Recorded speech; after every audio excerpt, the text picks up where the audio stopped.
Iran পেয়ে গেছে ব্রহ্মাস্ত্র, আর তারপর সমগ্র বিশ্বকে দিয়ে দিয়েছে একটা বড় হুমকি। হিজবুল্লাহ পেয়ে গেছে ইসরায়েলের সাথে লড়াই করার জন্য হাতিয়ার। এর সাথেই রাশিয়ার পর আরো একটা নতুন দেশ ইরানের সাথে যুক্ত হয়ে দিয়ে দিয়েছে এই হাতিয়ার। নিজেদের সবচেয়ে বিধ্বংসী হাতিয়ারের বিষয়ে আশ্চর্য করার মতো বিষয় হলো, ইরান এবং ইসরায়েলের মধ্যে চলা যুদ্ধের মধ্যে এখন আমেরিকা ইরানের জায়গায় ইসরায়েলকে কেন সতর্ক থাকতে বলছে। তো সম্পূর্ণ আপডেট আসলে কি তা জানতে ভিডিওর শেষ অবধি অবশ্যই থাকবেন। কিন্তু এগিয়ে যাওয়ার পূর্বে ভিডিওটা একটা লাইক করে চ্যানেলটা অবশ্যই সাবস্ক্রাইব করে নেবেন লেটেস্ট সব আপডেট পেতে। আসলে এখন ইসরায়েল চতুর্দিক দিয়েই শত্রুর দ্বারা ঘেরা রয়েছে, আর সবাই জানে যে শত্রুদের যে কোনো হামলা থেকে বাঁচার জন্য তারা আয়রন ডোম ডিফেন্স সিস্টেম লাগিয়ে রেখেছে। কিন্তু এখন এই বিষয়ে বিপদের আশঙ্কা বেড়ে গেছে যে হিজবুল্লাহ হয়তো আয়রন ডোমকে ফাঁকি দেওয়ার উপায় খুঁজে পেয়ে গেছে। সবাই জানে যে ইসরায়েলের কাছে একটা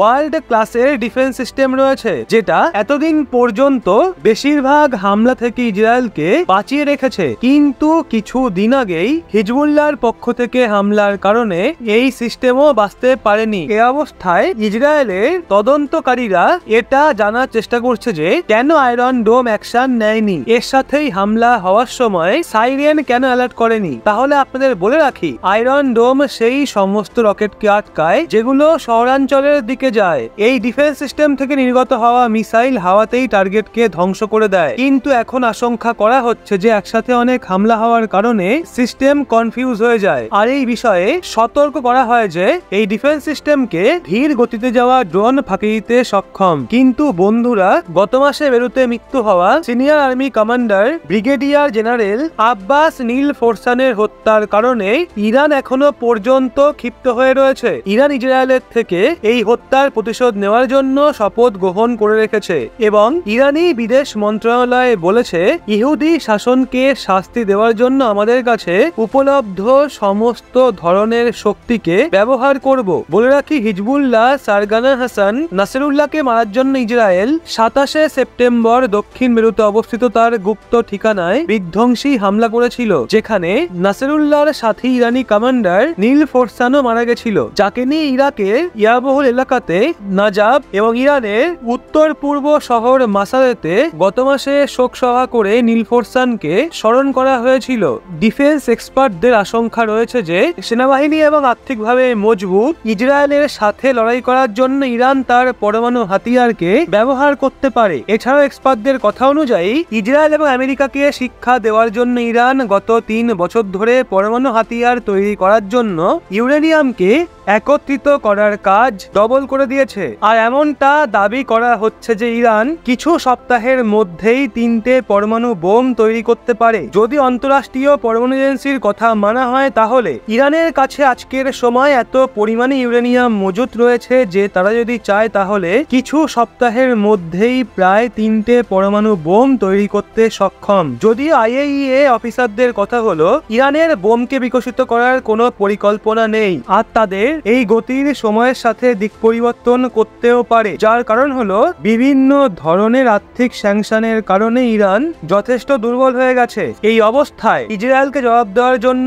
মজবুত প্রতিরোধ ক্ষমতার প্রয়োজন রয়েছে। এই অবস্থায় ইসরায়েলের পাল্টা হামলার কারণে হয়ে থাকা ইরানের জন্য কিছুটা ভালো খবর এসছে, যেখানে ইসরায়েল হোয়াইট হাউসকে আশ্বস্ত করেছে যে তারা ইরানের 1 অক্টোবরের মিসাইল হামলা জবাবি হামলায় ইরানের তেল বা পরমাণু সাইটকে টার্গেট করবে না। কিন্তু ইসরায়েলের জন্য খারাপ খবর হলো, ইরানের বিশেষ বন্ধু রাশিয়া খোলাখুলি ইরানকে সাপোর্ট করেছে।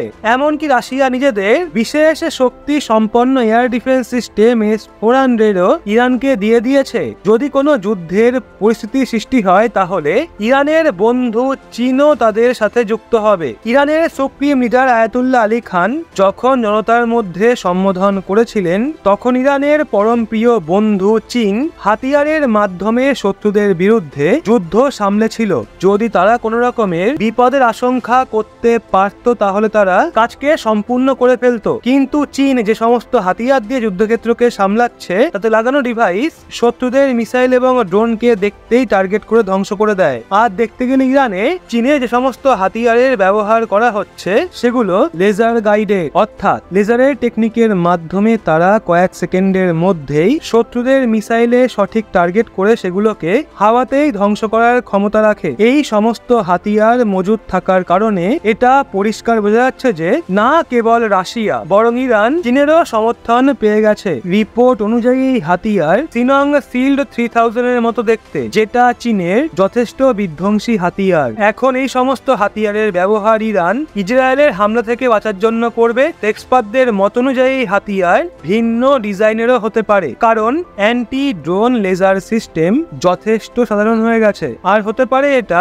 ইরানের সিস্টেম। তো এখন প্রশ্ন হলো, যদি এই সমস্ত হাতিয়ার চীনের হয়ে থাকে তাহলে এগুলোকে ইরানে কবে আনা হয়েছে? ইসরায়েলের ওপর হামলার আগে তেহরানে চীন থেকে এই সমস্ত সিস্টেমকে কি আনিয়ে নেওয়া হয়েছিল, নাকি প্রথম থেকে ইরান প্রস্তুত হয়ে বসেছিল? অর্থাৎ চীনকেও রাশিয়ার মতোই ইসরায়েলের বিরুদ্ধে দাঁড়িয়ে দেখা যাচ্ছে। এই অবস্থায় ইরানের প্রিপারেশনকে দেখে আমেরিকা ইসরায়েলকে বারবার এটা বোঝানোর চেষ্টা করছে, বোঝানোর চেষ্টা করছে যে তারা যেন সরাসরি ইরানের সাথে যুদ্ধে লিপ্ত হওয়া থেকে দূরে থাকে। এমনটা এই জন্য কারণ সিরিয়া, গাজা এবং লেবাননের হিসাব একদিকে, আর অন্যদিকে ইরানের হিসেব একদমই আলাদা। বিশেষ গুরুত্বপূর্ণ কথা এটাও যে চীন ইসরায়েলের ওপর ইরানের দ্বারা করা হামলার নিন্দা করেনি। চীনের পক্ষ থেকে শুধুমাত্র এইটুকুই তথ্য দেওয়া হয়েছে যে তারা সেই সমস্ত এলাকার পরিস্থিতিকে নিয়ে চিন্তায় রয়েছে। কিন্তু এখানে গুরুত্বপূর্ণ বিষয় হলো, ইসরায়েলের প্রধানমন্ত্রী নেতানিয়াহু পরিষ্কার করে বলেছেন যে তারা ইরানের পরমাণু কার্যক্রম এবং তৈল খনি সম্পন্ন এলাকায় হামলা করবে না। যদিও তিনি এটাও বলেছেন ইসরায়েল যে কোনো সময় ইরানের সেনাবেশে হামলা করতে সক্ষম, এবং রিপোর্ট অনুযায়ী ইসরায়েল 5 নভেম্বরের আগে ইরানের ওপর হামলা করার প্রস্তুতি নিচ্ছে। কিন্তু আশ্চর্য করার মতো বিষয় হলো, যখন ইসরায়েল একটা হামলার প্রিপারেশন নিচ্ছে তখন আমেরিকার দ্বারা ইসরায়েলকে কেন বারবার সতর্ক করা হচ্ছে? তাহলে আপনাদের বলে রাখি, গাজাতে জারি মানবীয় সংকটের উপর আমেরিকা কঠোর রূপ ধারণ করেছে।